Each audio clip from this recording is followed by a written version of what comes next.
She held her mother's resume in both hands. It was trembling a little, even though she tried so hard to stand still. Her shoes didn't match. Her hair wasn't brushed the way Mom always did it. But she stood tall, barely reaching the receptionist's desk, and said in the softest voice, "I'm here for my mom's interview."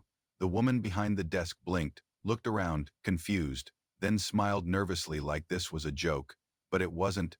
That morning had started with a whisper. Mom was coughing again, the kind that shook her whole body.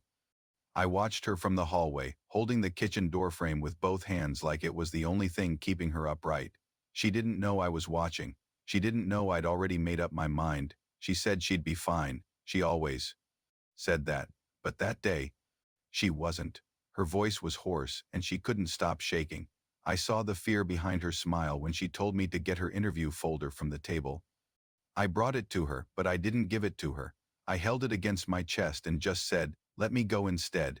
At first, she laughed. I mean, what else would a mother do when her 9-year-old daughter says she wants to go to a corporate job interview?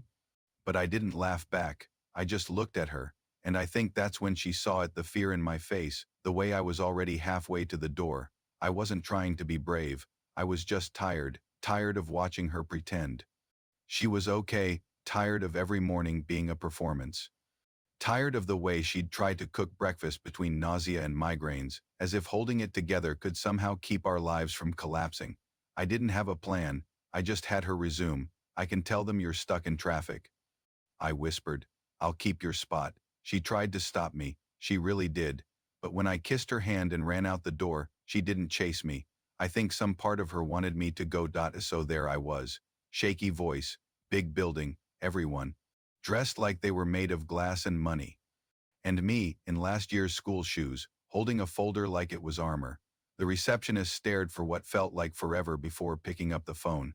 I heard her say, "There's a child here? She says she's here for the 10 o'clock. With Mr. Wallace." I didn't know his name then. I didn't know he owned the company. I didn't know he was one of those people who had the power to break you or build you, just by deciding which. But I do remember the silence that followed. And then, she said, "Okay," he says.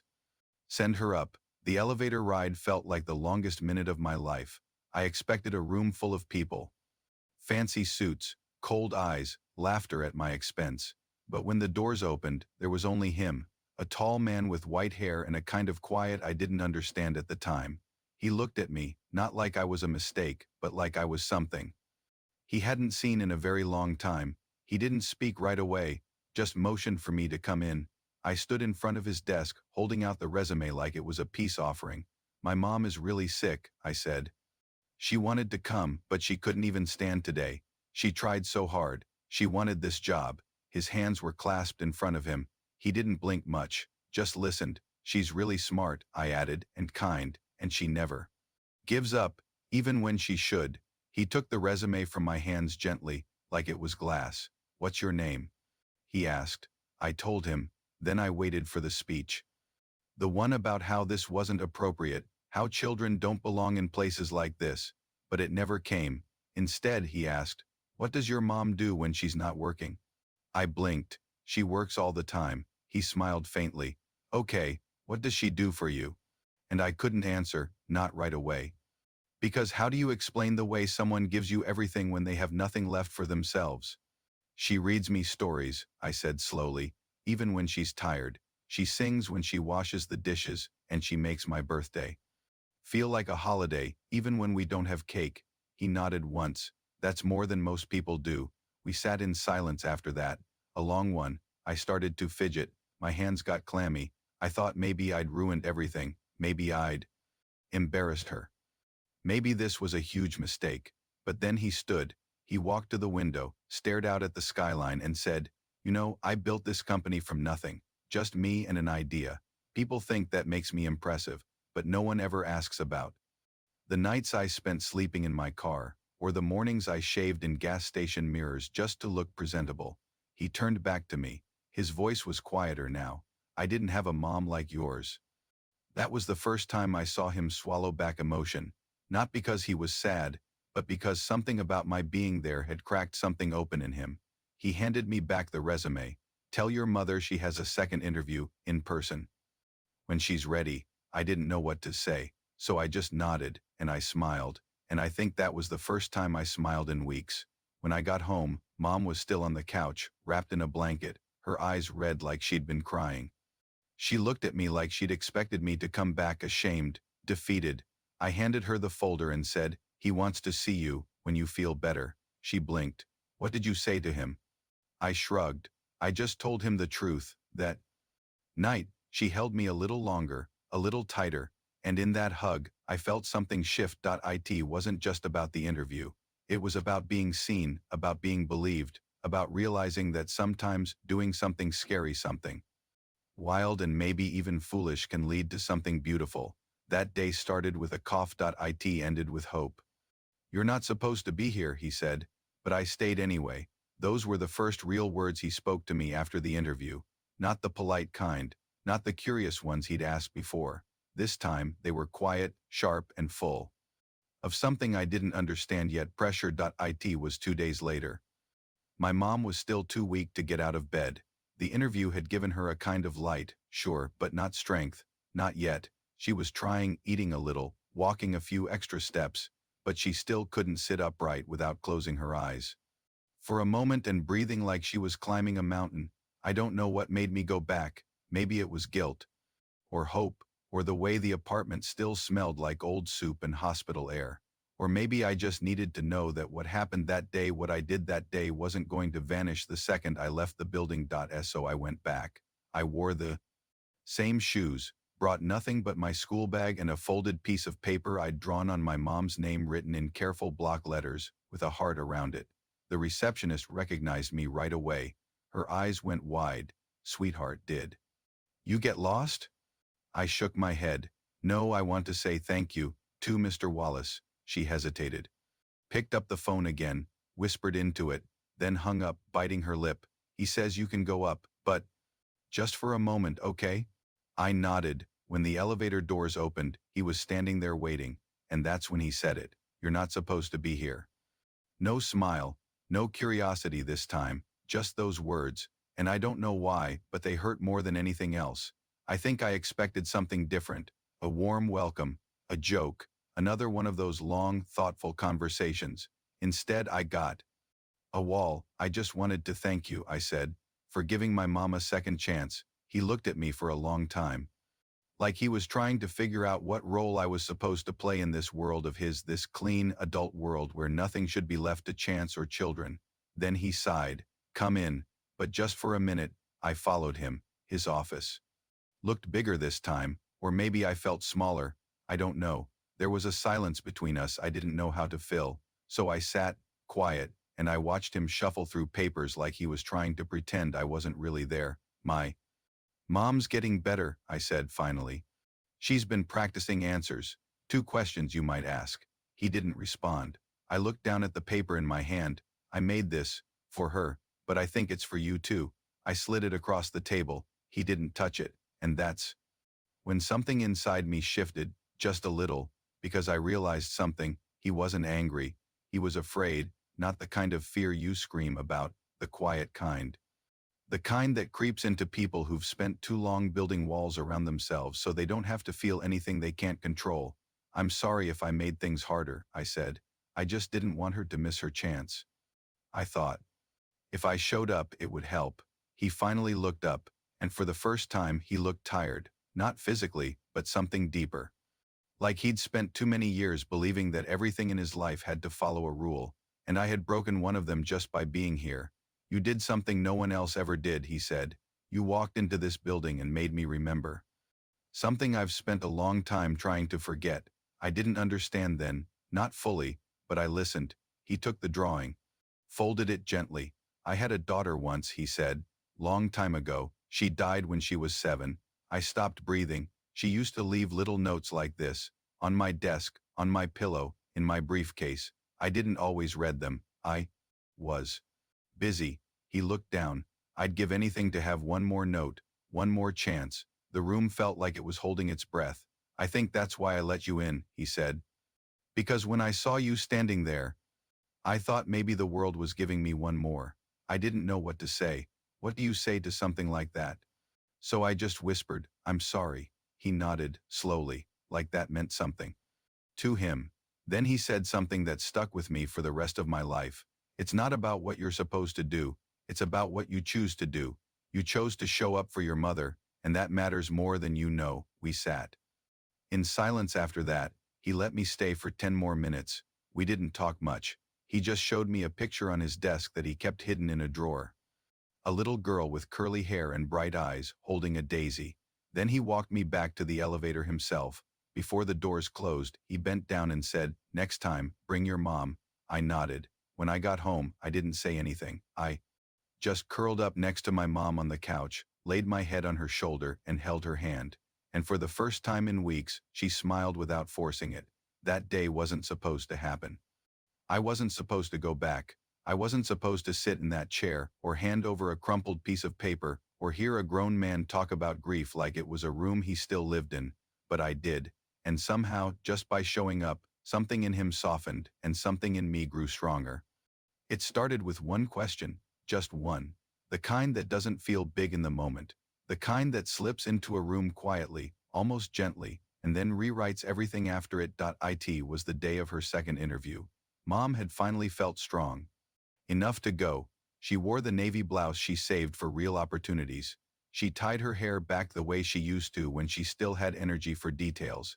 And for the first time in what felt like months, I saw a flicker of the woman I used to know, not the one worn thin by illness or fear, but the one who used to hum while making tea. The one who held both hope and exhaustion in the same breath and still showed up anyway. I sat on the edge of the bed while she put on mascara with a shaky hand. "Are you nervous?" I asked. She didn't look at me right away, just kept brushing. Gently. Then she said, terrified, "Then why are you smiling?" She finally met my eyes in the mirror. "Because I get to try." That was the last thing she said before she walked out the door, resume in hand. I waited for hours. Tried reading, coloring, watching the window, but I couldn't stop picturing her in that room, wondering if Mr. Wallace would still be kind, wondering if he'd still remember what we meant to each other in that strange, quiet moment days ago. Wondering if any of this would matter. She came home later than I expected. She didn't say anything at first, just took off her shoes slowly. Sat down on the couch like she'd been carrying the entire day in her spine. I ran to her. "How was it?" She gave me a tired smile, then said the words I'll never forget. "He asked me about you." "What?" He didn't open with questions about my experience or skills or anything from my resume. He just looked at me and said, "Why did she come instead of you?" I froze. "He meant you," she whispered. "He meant the day you showed up." I didn't know what to say. She looked down at her hands. "I told him I didn't send you. That you left before I could stop you, that I was too weak to come after you." Then her voice cracked just slightly, and then he asked, "Did it ever occur to you that maybe she shouldn't have had to?" That was the question, the one that unraveled her, the one that made her sit in that chair, in front of a man who held her future in his hands, and suddenly feel like a failure not as a candidate but as a mother. "He wasn't being cruel," she said quietly, "but it hit me so hard." She looked away from me, like she couldn't bear to see my reaction. "I've spent so long pretending to be strong, holding everything together with tape and silence, and you've been filling the cracks, you've been stepping in, covering for me. When did that become normal?"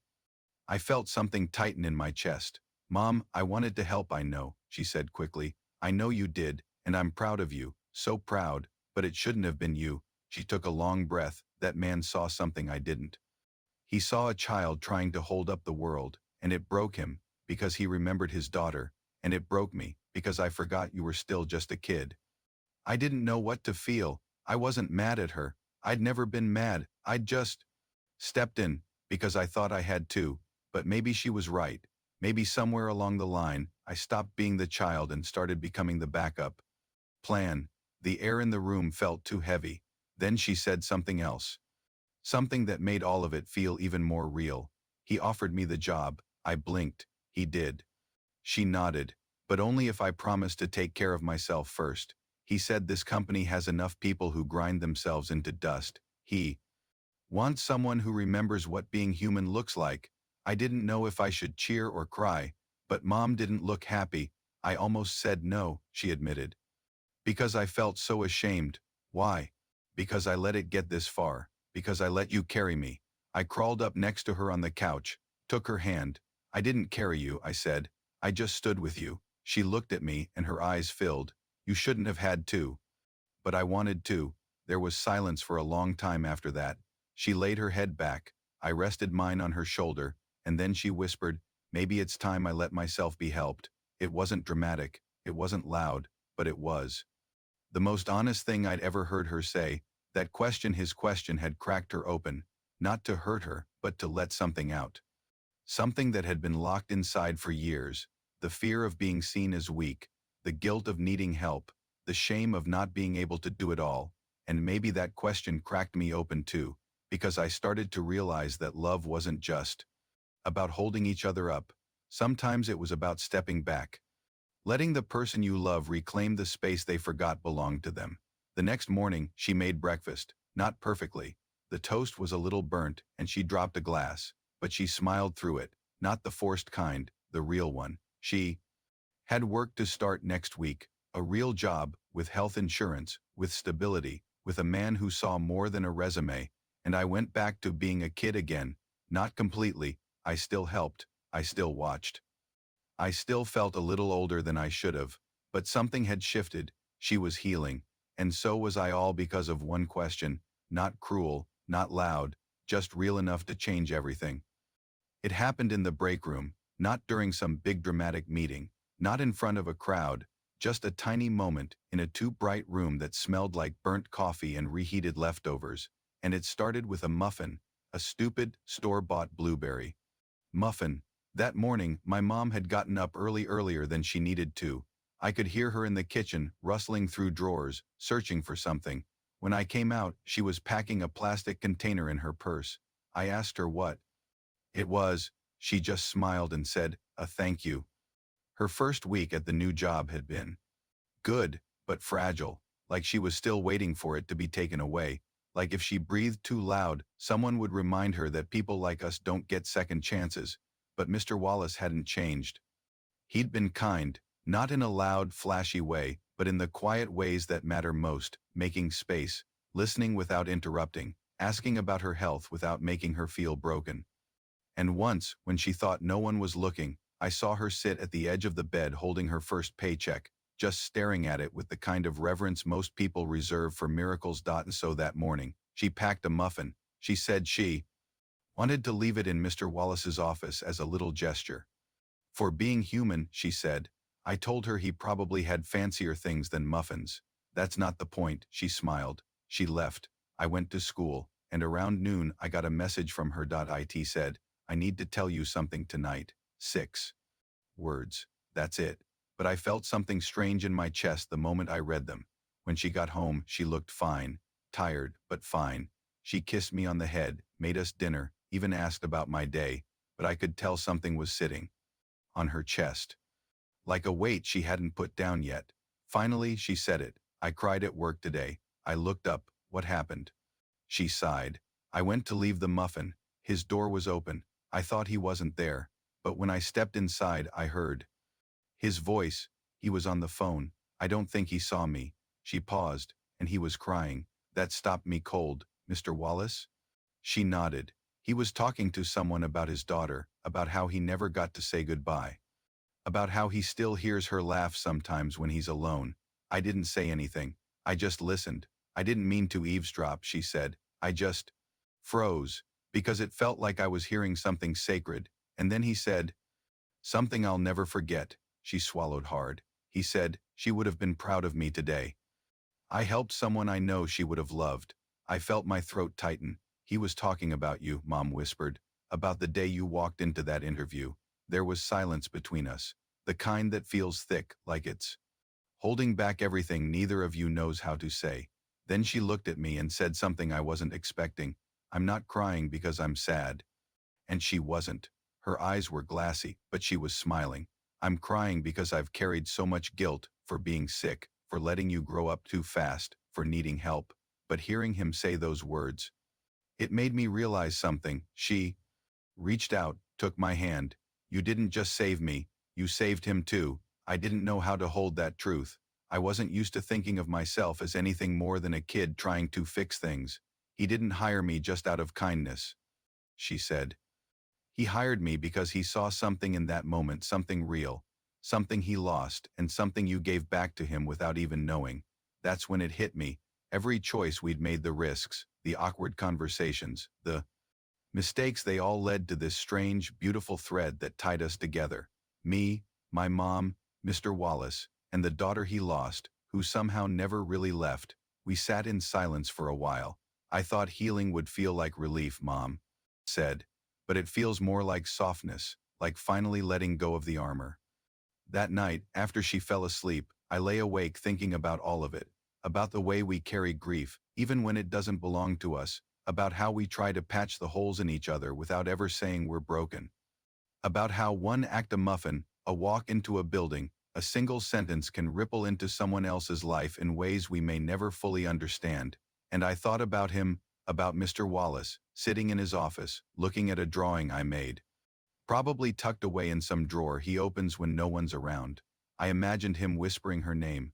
I imagined her, wherever she is, watching us, smiling. The next morning, Mom packed 2 muffins. Who's the second one for? I asked. She smiled, for me, and I realized then maybe healing isn't about being fixed. Maybe it's about choosing every day to treat yourself like you're worth saving, even when the world has made you feel small, even when you've made mistakes, even when you've been too tired to show up, because sometimes the truth doesn't come out in the big moments. It comes in a quiet sentence, a break room, a muffin on a desk, and when it does, you finally understand. I'm not crying because I'm sad. I'm crying because I made it. It was a Tuesday, the kind of Tuesday that looks ordinary on the outside, cloudy skies, quiet sidewalks, nothing worth remembering, but I do remember it, every minute of it, because that was the day I found out what he really did. It started with a letter. My mom had just finished her second full month at the company. She'd grown into herself again. The pale, trembling version of her that used to sit on the edge of the couch was gone. She smiled more now, laughed even. She started humming again when she cooked. I hadn't heard that sound in a long time. She still got tired, still had off days, but something in her had shifted, like life had finally decided to meet her halfway. That morning, I watched her slip an envelope into her purse. "What's that?" I asked. She hesitated, then smiled. "Just something from probably a survey." But it wasn't. She called me from the bus stop after work. Her voice sounded different, tight, like she was holding something back. "Sweetheart," she said, "we need to talk." That was never a good sentence. Not when you've lived on the edge of losing everything before. My stomach dropped. "Are you okay?" I asked. "I am," she said softly. "More than okay. I want to tell you this in person." The whole ride home I tried to guess what it could be. Had she been promoted? Did something go wrong? Did she get sick again? When she walked through the door, she wasn't crying, but her eyes were glassy. She sat down beside me on the couch and held out the letter. It was typed, clean, official, with the company's logo at the top. She let me read it. At first, it didn't make sense. It wasn't a job offer. It wasn't a warning or a performance review. It was something else. It was a letter of recommendation, but not for her. It was for me, and it was signed by Mr. Wallace. I looked up, confused. "What is this?" She smiled, tired but proud. "It's for a scholarship fund for children who show courage under extraordinary circumstances." I stared at her. "I didn't apply for anything." She nodded.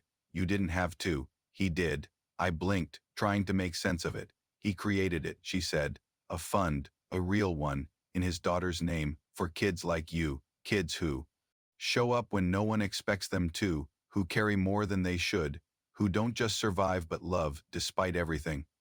I couldn't speak. "He told me," she continued, "that the day you walked into his office was the first time in years he felt like something inside him came back to life. He said you reminded him of her, not just in the way you looked, but in how you believed in something bigger than yourself. Even when you were scared." I looked back at the letter, at my name printed across the top. "He didn't just give her a job. He gave me something too. Not money, not fame, not attention. A future, a door, a way out of everything I thought would always hold me back, and he didn't tell me. He didn't want thanks or recognition or even a conversation. He just did it because he could, because he saw me, and that was the moment I started to understand the kind of power people really have, not the kind that comes with money or titles, but the kind that says, I see you, I believe in you, and I'm willing to change your life quietly, permanently without needing anything in return. I think that's the kind of man he wanted to be all along. Maybe losing his daughter broke him in ways he never said out loud.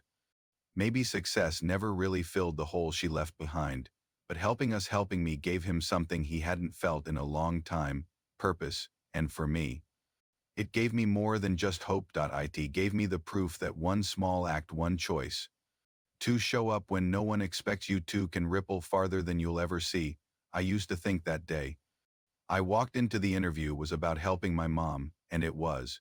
But it was also about something else. It was the beginning of becoming who I was meant to be. That letter, that fund, that man, they didn't save me. They just opened a door. It was me who walked through it. Mom framed that letter. It's on our shelf now, right next to the photo of her on her first day at work. Right next to a drawing I made years ago, the one she saved, the one with her name inside a heart. Sometimes when I look at it, I think about all the things we almost missed. What if I hadn't gone to the building? What if he'd turned me away? What if he'd been too wrapped in grief to open that door? But none of that happened. What happened instead was this: a little girl walked into an interview meant for someone else. A mother found her strength again. A grieving man remembered how to feel, and a legacy left by a child long gone kept growing. He didn't hire my mom. He built something bigger, something that lasts. And now, every time I step toward the life I'm building, I carry that with me, not because I owe anyone anything, but because I know now what it means to be seen. To be chosen. To be trusted. And maybe one day I'll do the same for someone else, quietly, powerfully, like he did for me.